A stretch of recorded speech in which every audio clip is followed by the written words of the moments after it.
I didn't realize how much I had to talk about until I actually sat down and started writing down what is going on at the stable, what went on at the stable. Obviously, a tough start to the week last week with news that 3 Point Blue Chip got injured. He'll recover, he'll come back. He has his operation tomorrow, and I expect everything will go as planned. Just every so often, you get that reminder of how tough horse racing can be, and how, as I said the other day, how merciless it can be sometimes. Listen, it's not like we've had a bad run. We've had the best run. I've had the best run of my life. And to think that we're not going to have, the same as everybody else, peaks and valleys and speed bumps along the way would be foolish. We will. And we'll take them in stride and move forward, but that doesn't mean that you just disregard bad news or good news. Take it as it comes, take it for what it is, and move on. That's all we can do. We're a pretty big operation, and it will keep running. We did have a good week. Aside from that, I think looking at the horses that are coming back, the horses that will be in to race next week, and the horses that are in to qualify, man, oh man, we got some real power coming up. I said to James the other day, I trained Grace. We had trained Grace, LD's Patrick, and Crew Chief together in the race bike on, you guys might have seen the video, on, what day was that? Friday morning. And Grace just felt like an absolute monster. I said to James, you think Blue Bayou Dio did a number on the non-1-2? Wait until Grace gets in there. Very similar fillies. I just think we're very fortunate when I look at the way a lot of these horses have come back. They haven't all come back great. We've had a little bit of a lull with 1-2 Skip a Few and Of Tom. They didn't seem like they really had found that fifth gear yet.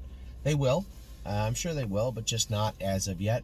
But everybody else seems to be going well. Let's start from the top. Let's take a look at what took place last week.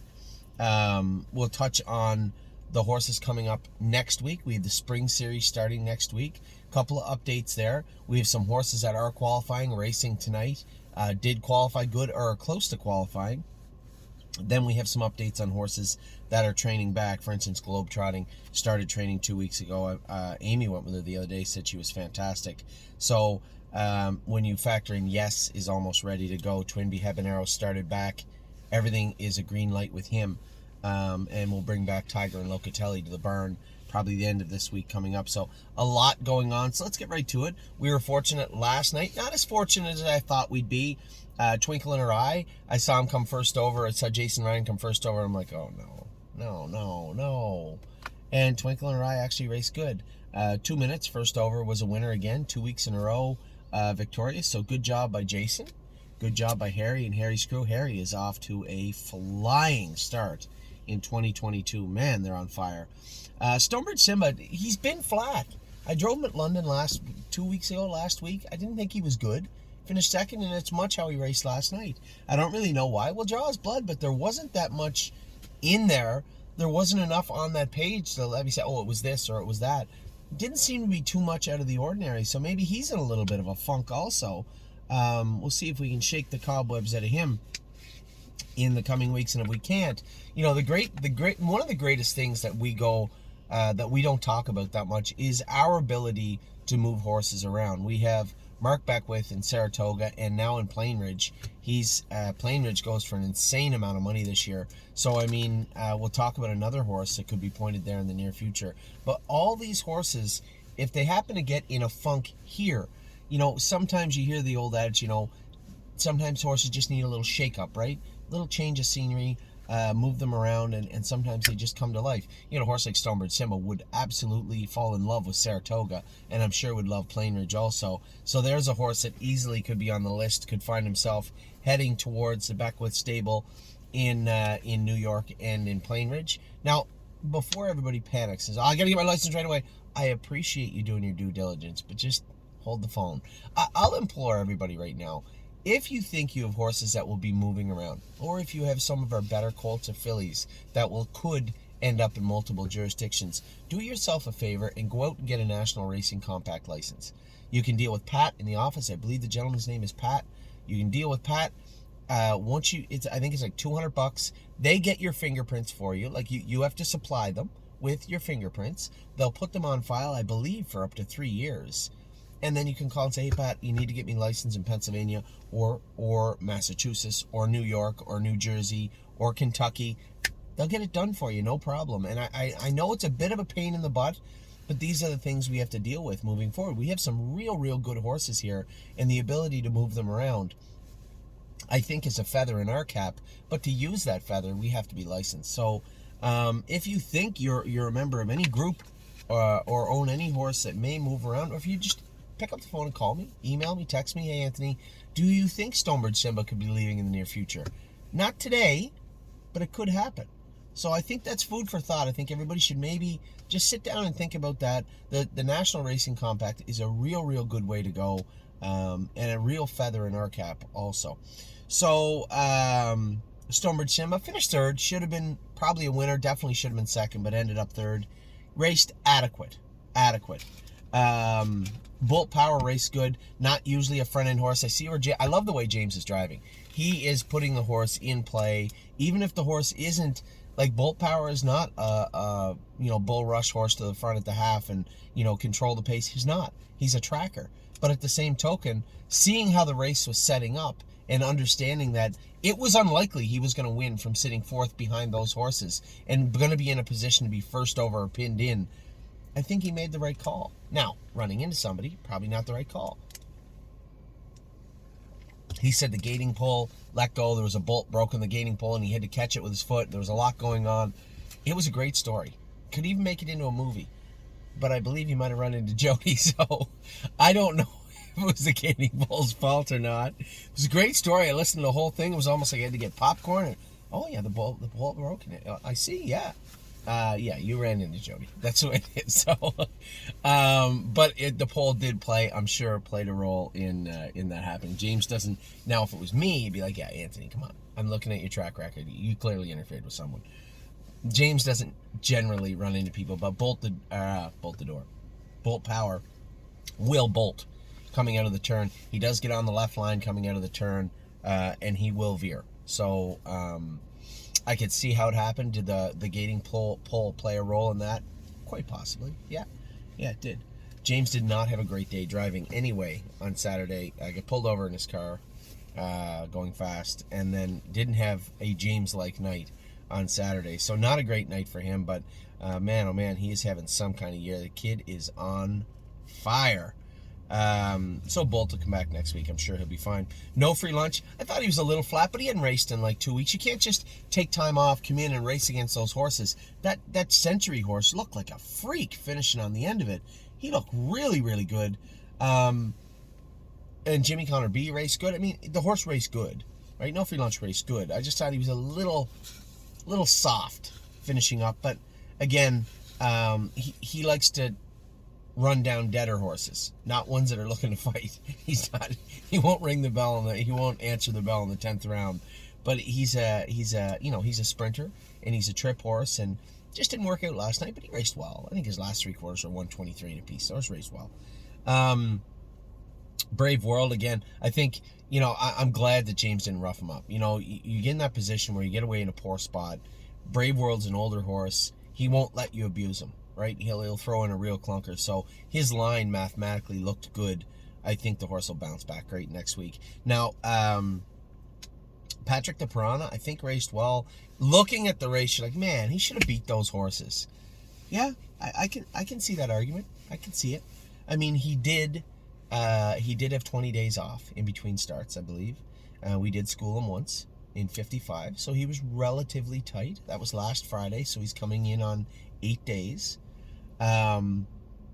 Most importantly, though, his AST was up a little bit yesterday. Now, I spoke to the veterinarian. I didn't want to have a bad race. I knew James was going to try and drive him conservative. Drove him great.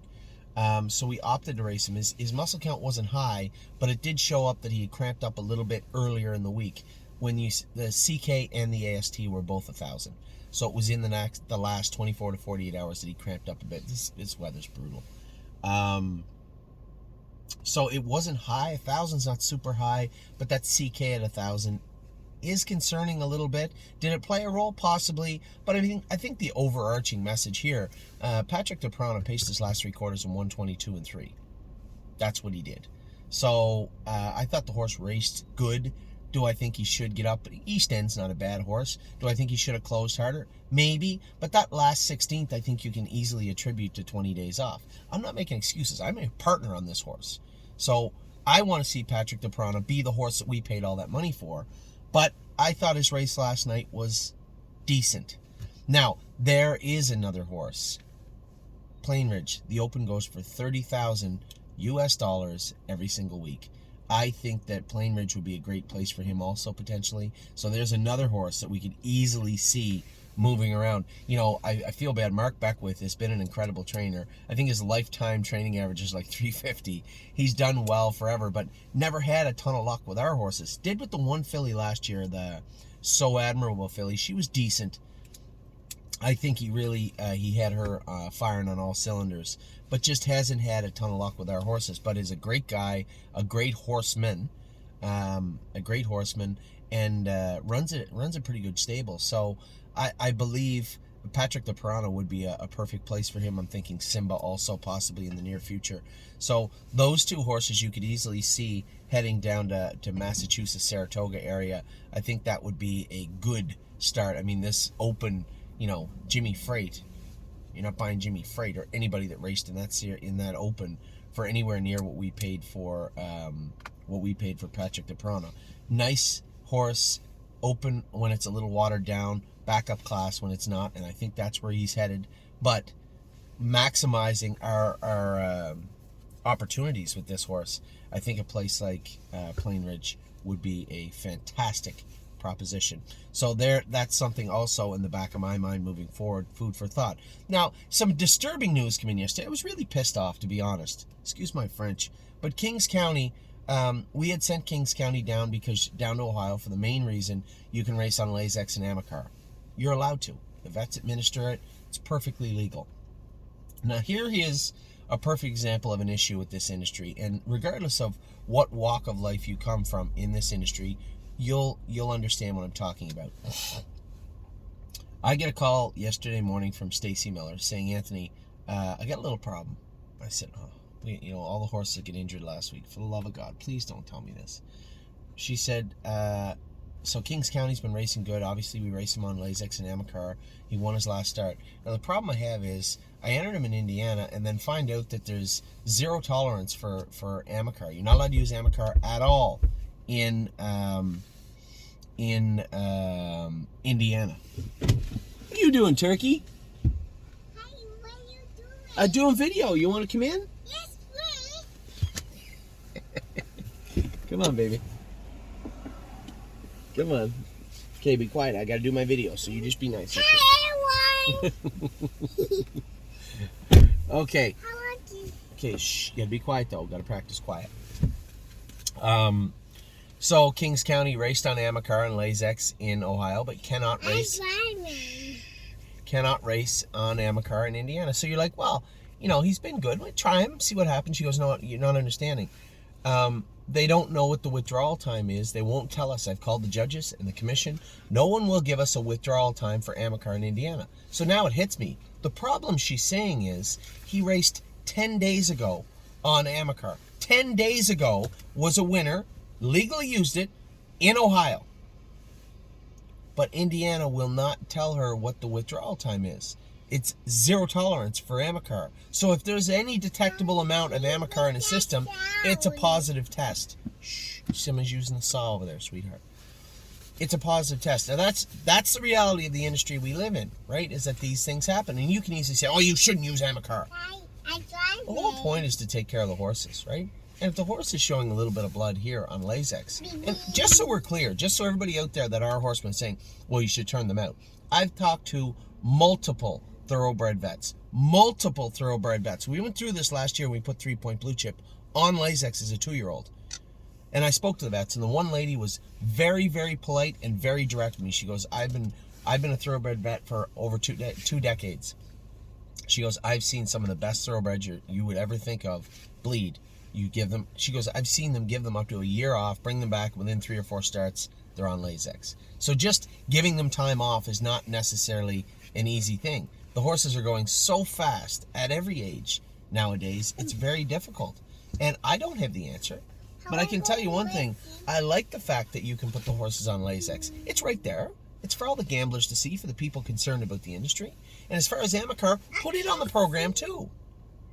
Now, I heard also that they're going to do away with Amacar in Ohio, which is fine. But it should be uniform across the board. Right? Now, now say we waited 2 weeks and brought Kings County down to Indiana. I ate that car. You want to win Mummy Car? No. Well, you're going to win Mummy Car in a minute. Oh, she's drinking your drink. You better get out and tell her. So, I think that it should be in the program. Now, if what's that? Okay. If we raced Kings County 2 weeks from now, and he didn't race well because he bled a little bit, because he didn't have Amacar, would that be good for the industry, the bettors, or anybody? No, not at all. Anyway, I think we're in a transitional phase right now in the industry where there are people looking at all the rules attributed to racing, and hopefully we'll have some sort of a streamlined effect where this doesn't happen. Now, I think the answer will likely be there'll be no Amacar. But for now, I wish it was a little more uniform. At least have a waiver where you can have the. What if the veterinarian filled out a waiver in Ohio, said yes, this horse was administered Amacar 10 days ago. It may be in a system, but it should be at a minute level, and then they detect it in that minute level. It should be fine, because that level is in what you would call, I guess, I don't want to get into too much technical stuff, but picograms. It's small amount that would have no bearing on the horse's race yesterday in Indiana, but it was a detectable amount. So that could be an easy way around it too, but again, you're just muddying the waters. At the end of the day, we had to scratch Kings County for what I would consider a fairly foolish reason. I didn't like it. I thought it was a little silly, but it is Indiana's sandbox, and they can do what they want. So good for Stacy for finding out, making sure that she knew, because she had no idea when they asked for the entry. I certainly had no idea until she told me. But it's good that she found out. The last thing we want is a blemish because of a mistake that was made. So Kings County was scratched. I suspect you'll see him into going Ohio next week, not Indiana. And we'll go from there. So a little bit of a frustrating twist to the end of the week with him. And this is a conversation I think the industry will have over the next little while. There's some people out there that maybe think that Lasix should be banned. I'm certainly not one of them. I can tell you right now that I've seen the horses. I've seen firsthand the horses that do show a little bit of blood, and unless we're prepared as an industry to not race until they're 3, well into their 3-year-old year, and then even then, I don't think you're going to be high. When you start seeing 3-year-olds pace, well, we've seen 2-year-olds pace 49.50. Just there's so much speed now. There's so much speed out there now, and the horses are bred to go so fast. The idea that the majority of them don't bleed is a fairy tale. I would say the majority of horses in the heat of the summer going fast bleed a little bit to some extent. So again, I hate exposing myself in these videos because you're gonna have a lot of blowback from people, and people can come back. These are open videos, can come back and say, well, you said this and you said that. I think as we sit here right now in April 2022, I'm 100% against banning Lasix. And as far as Amacar goes, if we as an industry decide we're not going to use it, fine. But it definitely, you see the difference in Kings County, and that isn't enhancing that horse. That's allowing him to reach his full potential, and nothing more. So that's where we're at with the races this week. Don't believe me, just watch. Race good, finished second. I was very, very impressed with him this week. Massive profit. Not as good on the front, right? Not as effective on the front end. I was very, very happy with the way he raced, but I knew when he cleared, he had to move him too. I mean, Mike Oosting drove the horse right. But when he cleared to the front, I'm like, don't know about that. Third favorite on the front. Long shot in the 2-hole. When are you going to move? You got to move at some point, and he made the right move. He's just not as effective on the front end. I believe, if I'm not mistaken, the other division went really, really quick, so he's going to have lots of speed to chase. I believe he drew the 2-hole in the final. I think it's the final, isn't it? I believe so. He drew the 2-hole next week anyway, race 13. That should be dandy. World for Two raced good last week. Might have finished 6th, but raced a very good mile. Very happy with him. As I said, Blue Bayou Dio was incredibly good. James, it seemed he moved her like 6 times. He moved her three good moves in the mile and finished off with the earplugs in her ears. Very, very strong. Unbeatable Kemp, very, very strong. We had some vet work done to Unbeatable Kemp after the race. We had it done after the race because we thought we'd enter him back Thursday. But when I look at who's racing, Taiwan On's got to be in to go soon, right? And Blue Bayou Dio has a date on Unbeatable Kemp. So I believe you're probably going to see Taiwan On and Blue Bayou Dio in. That's if they have 2 divisions. I hope they do, because I do not want to start moving these horses around. Sailor was incredible the other night. You know, I'll tell you what. I'll give you the whole story that I gave all my partners on Sailor. Before the race, I sent a thing out saying, guys, I'm going to be honest.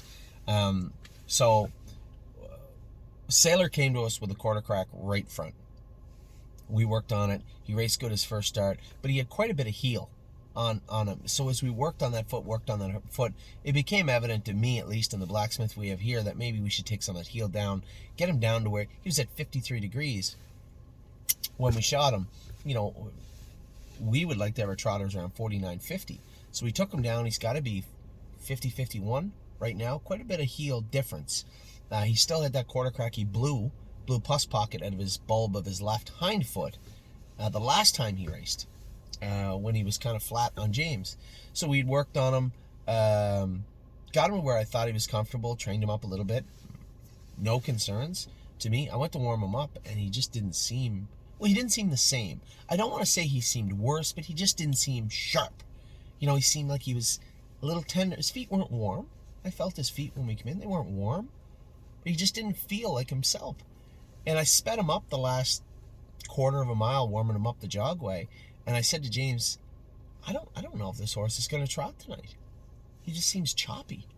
So I went over to the tack shop, called Dominic. I told him what I saw. Went over to the tack shop, got some toe weights. So for those of you who've seen the little circular things on the front of the horse's trotter's front feet, they're screwed on there.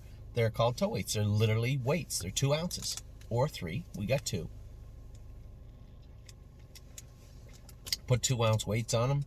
I'm sitting there chewing my nails in the grandstand before the race, wondering how he'd do. Then he just goes out and looks like an absolute machine. I guess I was wrong. Sorry. He was great. I had a couple people ask me before the race, you know, how is he? I said, honestly, quite frankly, I didn't like the way he warmed up. I don't know. And then he goes out and looks like a monster. Now, I'm sitting in the dining room, smile on my face. Not too big, because we didn't have, we had some horses that get injured this week. So I'm happy. I try to take it race by race, best I can. I'm happy. Get a phone call from the paddock. It's Shelby taking care of the horse. She goes, this horse is a little sore. Can you come over and look at him? I just want to flip my plate of food up in the air. I was so mad. I walk over to the paddock. He's sore, but he's walking uncomfortable. Not when horses break bones. It's like when I broke my bone. It's broke. It hurts. You got to be a little tender on it. He didn't look like that to me. He just looked uncomfortable.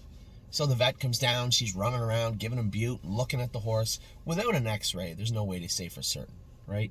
I think as a horseman, when I saw the horse, the first thing you want to do is make sure it's not a high nail. The horse was just shod. Make sure it's not a high nail or a pus pocket or a bruise in his foot.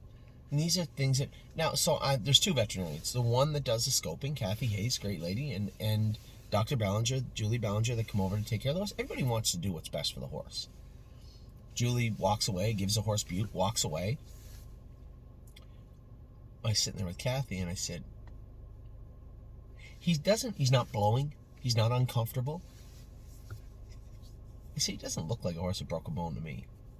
She goes, he seems pretty comfortable. I said, he was just shod this week.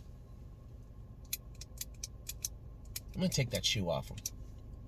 I said, if he cracked the coffin bone and I took the shoe off, I said, what? Is there any damage that could be done? She goes, well, no. No, I don't think so. She goes, but you got to be careful taking it off. I said, yeah, I went over, took the shoe off, nice and tender. 2 of the nails were right through the white line, and one of them had blood coming out of it.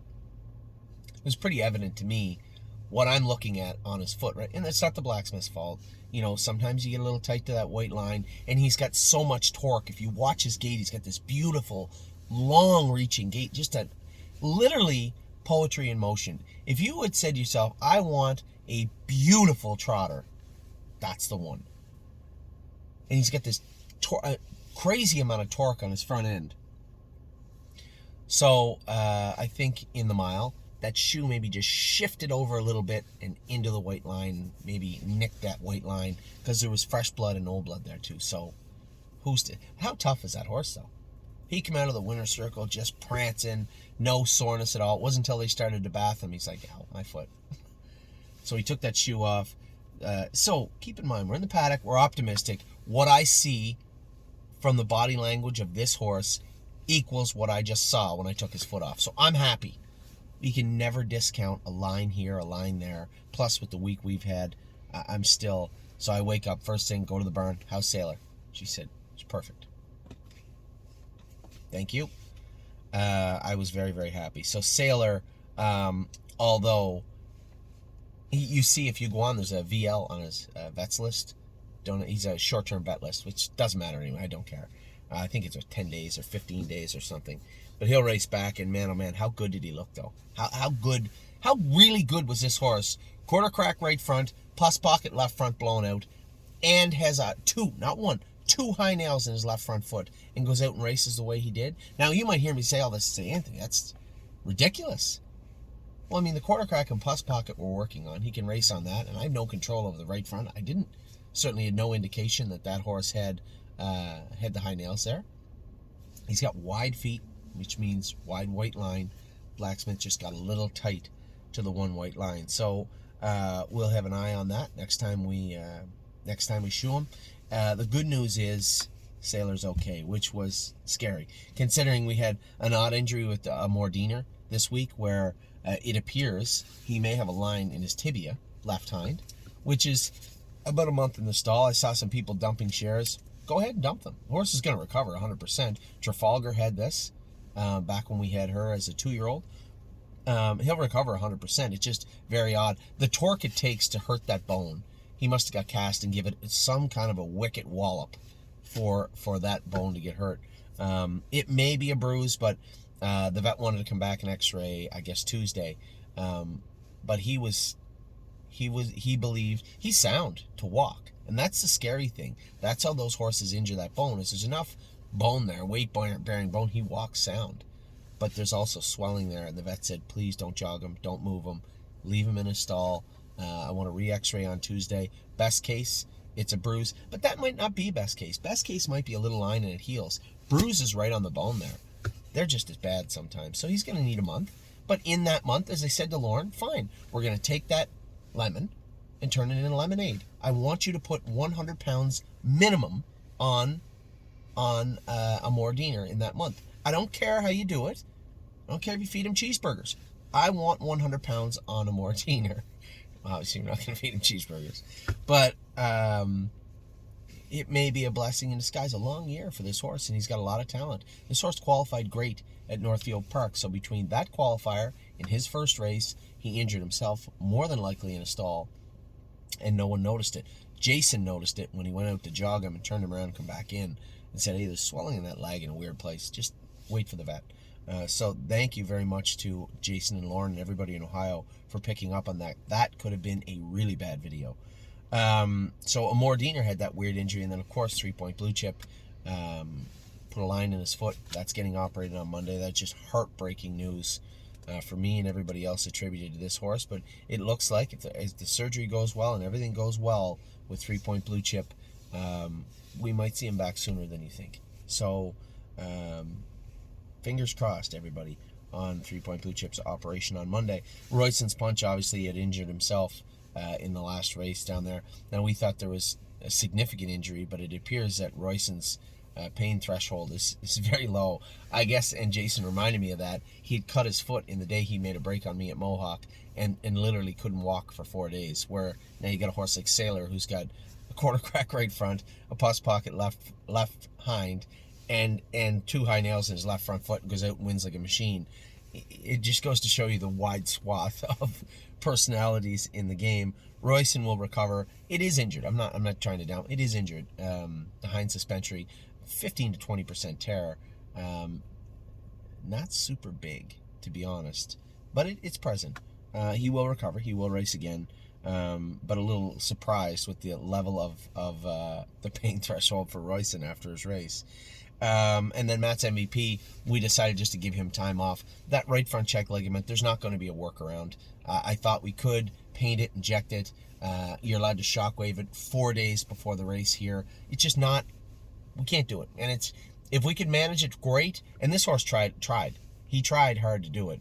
He just couldn't manage that particular injury. So I'm going to give him some time off, much like a Mordiner. This is a talented colt. I will go to bat for him. I didn't like him last. I almost said despised. I didn't like him last year because I thought he was a coward and ignorant. He grew up, matured into the horse we all hoped he would be, and I will go to bat for him now. He's a worker, wants to do his work, so we're going to give him a chance to do that. I'm going to turn him out, give him some time off, and let him grow up. So Royson's punch is a little bit injured right now. Mordiner. Matt's MVP, 3-point blue chip, and Sailor is not injured. He'll be racing soon enough, but a tough week. This all happened in 1 week. So, well, I guess Royson wasn't, but all this other stuff happened in 1 week, so that was pretty tough to take. But we got through it now, and as I said, as a group, we'll move together, and we have. Coming up this week, as I said, the spring series starts. Resolute Bay was sick on Friday. Harry called me, said he had a pretty high temperature. We got on him right away, gave him antibiotics, ran some fluids through him. That's not to say that he can race this week. I don't know. If he can race, we'll race, but he won't be 100%. James might be able to protect him. If it's possible he can race. Now, please don't put me on the spot. If he doesn't, it's not the end of the world. This is an extremely talented colt. He's got the whole year ahead of him. Plus, I believe the spring series is 2 legs, if I'm not mistaken. So the least of my worries is Resolute Bay. And then as far as Century Invictus and Almost Air Boss, I saw a couple of killers look really good the other day. That's not going to be any cakewalk, but they're going to have to win there. You're going to have to do the racing. And I believe that these guys, they're going to be in for a fight this week. So good luck to everybody that has those horses. Obviously, in the Hackett in Ohio, we have Slim Jimmy and Sweet on Pete. Sweet on Pete, I know she's 8-1 because I think she is 2-1, but I've already schooled her in 56-4, so she's ready to go. I can tell you that right now. The problem I have is that I think what I may have to do is drive 6 hours to Lebanon, Ohio, drive Pete, and drive 6 hours back. I may have to be in the barn on Tuesday here. I may fly down for Jimmy, then get a ride back up with Jason to qualify on Thursday and fly home. I don't know what I'm going to do yet, but listen, my job is to make sure that we do the best we can. That's my job, and I'm just trying to work out how the best way for me to maneuver this week, next week, the week after. These are going to be incredibly taxing weeks for me, and I think maybe that's why I woke up today and I'm like, no, I'm not getting up. I'm just going to stay in bed all day. And I just laid there till about 8:30 and 9 o'clock and finally got to get moving. So just a lot. I guess anytime you wake up and know there's a lot ahead of you, it's a little daunting sometimes, and that's kind of how I felt today. Doesn't happen very often, but it did happen today. I'm ready to rock now. Procrastinator is also in on Wednesday. If we're going to pace fast, if we're going to go out and race fast, we're going to do it on a bigger track with Procrastinator and race for a little more money. I mean, $7,500 to go in 52-4 over Northfield in your first start back is a little excessive, to say the least.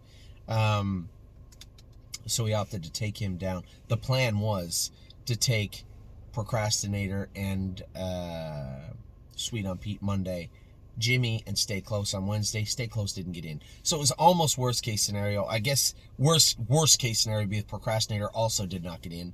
But Stay Close did not get in, so we're going to have to train him up and race him this week. That situation did not go as planned this week. Very frustrated over that. We could have raced at Northfield. We didn't get in, or we didn't enter. We wanted to go back to where the horse had already won in 55. Made sense. We were going there anyway. And he didn't get in. So that was a bit of a kick in the butt. But that'll happen. Obviously, we got Renegade Gypsy making his first sophomore start of the year tonight at Flamborough Downs. First start on Lazex. We'll see how he races. Stonebridge Acadi coming off a win. He's in to go tonight. I'm driving Isa 10, My Mini Miracle, and Tioga Sunshine tonight. So we'll see how they race. Good luck to everybody there. Tomorrow, All Eyes. It's the only one we're racing, I believe, except for Pete. Will be on LD's Patrick. He trained great on Friday. I know James said, he doesn't need to train. I said, yeah, he's going to train. So he goes in the race bike and trains on Friday. We trained Grace, LD's Patrick, and as I said, crew chief together. They all trained very, very good.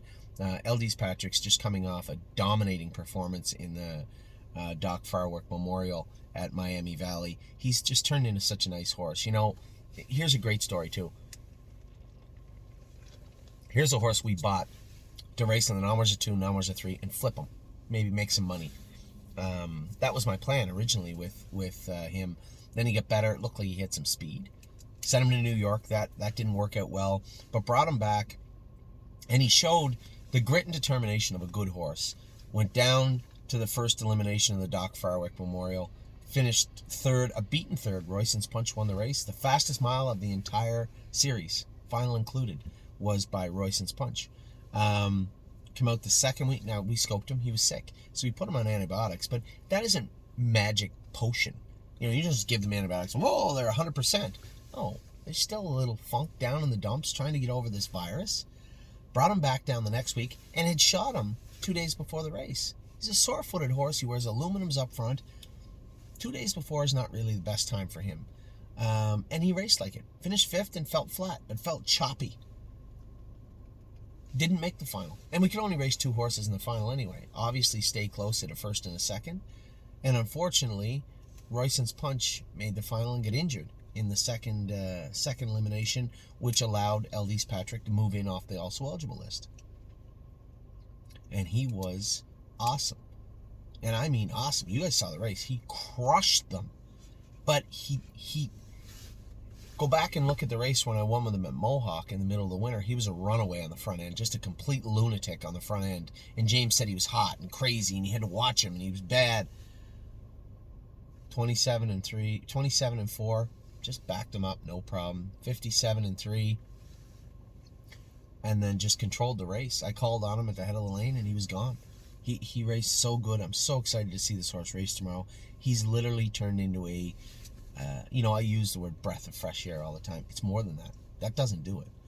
LD's Patrick has come from obscurity, and really he'd be like the equivalent of a walk-on in professional sports. This horse, and then turned into a starter. This horse has really turned into a nice horse, and I can't wait to see him race tomorrow night. We have Taiwan on and Will the Win to race this week. Levator, I know that Corey Stratton had put him back in to go in the Nommers of 7,500. I was going to move him back to Ohio.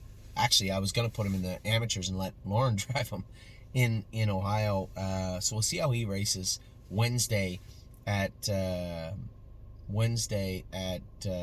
Yonkers, and then we'll go from there. Again, another perfect example of a horse we can move anywhere we want. Just a really, really nice trotter. Has turned into a nice horse. And him stay close. LD's Patrick, before Royston got hurt, it looked like we were on a real tear buying these trotters privately, and have had a lot of luck with them. But LD's Patrick, Levator, and stay close right now. Again, horses that can race anywhere. Just really, really happy and proud of the horses they've turned into for us. Walk on the Moon, his first start was great. Then they didn't race at the Meadows last week. I'm sure Tim will have him trained up tight and race him this week. I don't know he'll race Thursday, Friday, or Saturday. There's a number of classes for him, so he's going to put him in where he thinks he belongs. Qualifying this week, Baumhugger was absolutely sensational the other day. I said to Jason, just going to go a mile in 2 minutes. I got away fifth. She was kind of a little grabby, It's her first start behind the gate, too. She wants to get at it. And then Vernon Beachy had run the front end, get over the half real quick, and I'm like, oof. The horse in front of me, Keith Cash, turned around and said, you better go around me. This thing's done. I moved to the outside, and Baumhugger went from third gear to fifth gear like that.